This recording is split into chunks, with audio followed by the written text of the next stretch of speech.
Assalamualaikum warahmatullahi wabarakatuh. Berjumpa lagi di channel saya. Kali ini kita akan melanjutkan cerita dari novel Di Atas Sajadah Cinta. Kali ini kita masuk tema yang ke-12, yaitu Sang Penolong. Orang-orang mengenal Huzaimah sebagai orang yang dermawan dan suka membantu teman dan tetangga sekitarnya. Bahkan semua orang, siapa saja yang memerlukan bantuannya, tidak pernah ia kecewakan. Siapa saja yang datang padanya dan meminta sesuatu darinya, pasti ia beri. Tak peduli berapa harganya, asalkan ia punya. Ia lebih mementingkan orang lain daripada diri dan keluarganya. Hal ini terus berlangsung sampai hartanya berkurang dan ia menjadi miskin. Huzaimah juga memiliki sifat malu dan menjaga diri. Ia tidak mau menengadahkan tangannya untuk meminta sesuatu pada orang lain. Betapapun ia menderita dan sengsara, begitu jatuh miskin ia menutup pintunya dan hidup bersama istri dan anak-anaknya dengan sisa-sisa harta yang masih ada. Keadaan Huzaimah yang fakir dan menyedihkan itu diketahui oleh Ikrimah, gubernur daerah itu. Ikrimah tidak tega melihat hal itu. Dalam hati ia berkata, bagaimana mungkin orang yang dulu begitu pemurah dan suka menolong orang sekarang hidup sengsara dalam kemiskinan dan kelaparan. Ketika malam datang, Ikrimah mengambil 4.000 dirham dan memasukkannya ke dalam kantong.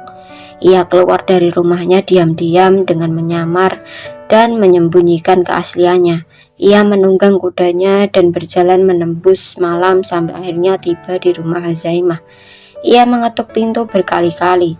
Begitu Huzaimah keluar, Ikrimah langsung memberikan uang itu kepadanya, seraya berkata, perbaikilah hidupmu dan keluargamu dengan harta ini. Huzaimah menerima kantong itu. Ia rasakan cukup berat. Setelah ia buka ternyata penuh berisi uang. Ia lalu menaruh kantong itu di tanah dan secepat kilat tangan kanannya memegang kendali kuda Ikrimah dan bertanya, siapa kamu? Beritahu aku. Ikrimah menjawab, aku datang ketika malam telah larut kepadamu. Bukan bertujuan agar engkau mengenalku, tapi aku datang hanya untuk mengantarkan uang ini padamu. Titik. Huzaimah menukas, dan aku tidak mau menerima uang ini jika aku tidak mengetahui siapa kamu. Ikrimah menjawab, baiklah, jika kau tetap memaksaku, maka ketahuilah aku adalah sang penolong orang dermawan dari pengkhianatan zaman. Lalu dengan cepat Ikrimah memacu kudanya. Huzaimah masuk rumah menemui istrinya. Ia memberi kabar gembira tentang uang yang diberikan orang yang menamakan diri sang penolong orang dermawan dari pengkhianatan zaman. Pagi harinya Huzaimah keluar dengan wajah cerah. Ia membayar semua hutang-hutangnya dan membeli makanan untuk anak-anaknya. Sedangkan Ikrimah, begitu ia pulang ke rumah, istrinya terus bertanya kenapa ia keluar di tengah malam dengan menyamar. Ikrimah tidak mau menjawab, namun istrinya itu terus memaksa. Akhirnya ia membuka rahasia dirinya dengan Huzaimah. Ikrimah minta agar rahasia ini tidak dibocorkan kepada siapapun juga. Cukup Allah dan mereka berdua yang mengetahuinya. Waktu terus berjalan, keadaan Huzaimah semakin membaik. Akhirnya ia kembali kaya raya. Ia pergi untuk menemui Khalifah. Begitu bertemu Khalifah, ia menceritakan tentang orang yang menolongnya di tengah malam. Khalifah sangat kagum dengan sang penolong itu. Ia ingin sekali dia mengetahui namanya. Ia berkata padanya, demi Allah, seandainya aku tahu namanya, aku akan memberinya hadiah dan penghargaan terbaik atas keluhuran budi dan kemurahannya.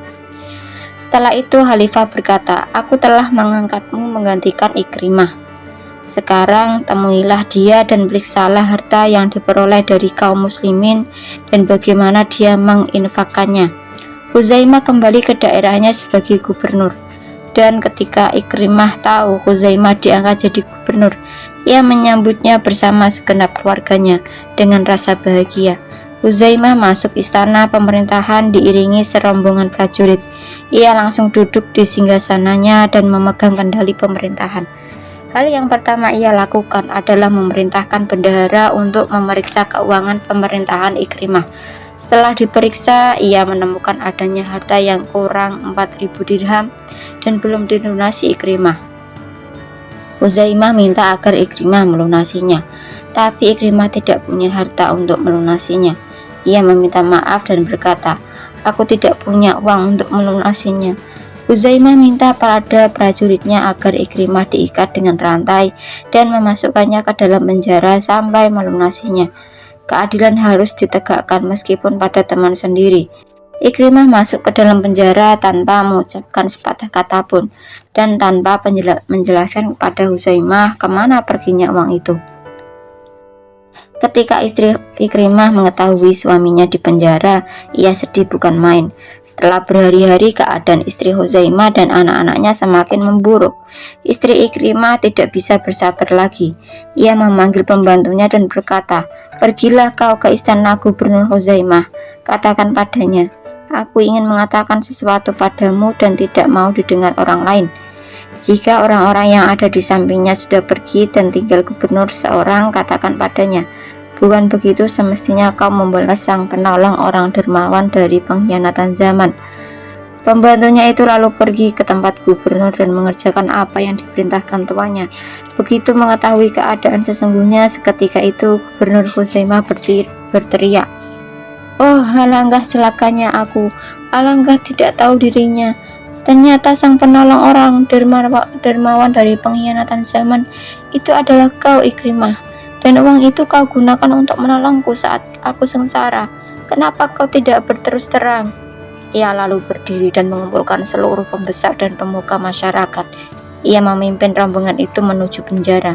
Huzaimah dan rombongannya memasuki penjara. Ia mendapati Ikrimah telah kurus dan wajahnya kuning dan pucat. Pakaiannya kumal karena telah berhari-hari tidak diganti. Kedua tangan dan kakinya terikat rantai besi. Huzaimah menatap dengan mata bercucuran air mata. Ia memeluk dan mencium kepala Ikrimah serta minta maaf atas apa yang dilakukannya. Ikrimah keheranan dan bertanya, "Apa yang membuatmu melakukan hal ini, Huzaimah?" Huzaimah menjawab, "Kemurahanmu, keluhuran budimu, dan perbuatanku yang buruk. Aku telah membalas kebaikanmu dengan kejahatan, dan aku tidak mengetahuinya."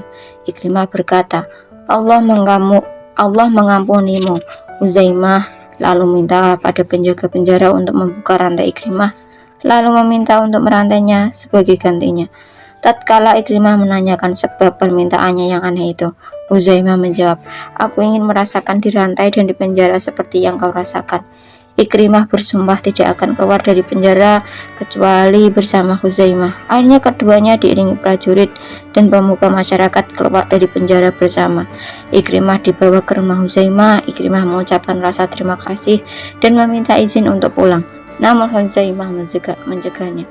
Kau tidak boleh pulang ke rumahmu kecuali bekas-bekas pucat di wajahmu hilang. Kau boleh pulang kalau sudah pulih dan segar seperti sedia kala." Huzaimah menjamu Ikrimah di rumahnya. Ia memberikan pakaian yang terbaik dan memilihkan kuda yang terbaik. Setelah segar kembali, Ikrimah pulang ke rumahnya diiringi doa Huzaimah untuk keselamatannya dan seluruh keluarganya. Sekian dari part ke-12. Kita sambung di lain waktu. Wassalamualaikum warahmatullahi wabarakatuh. Like, comment, and subscribe.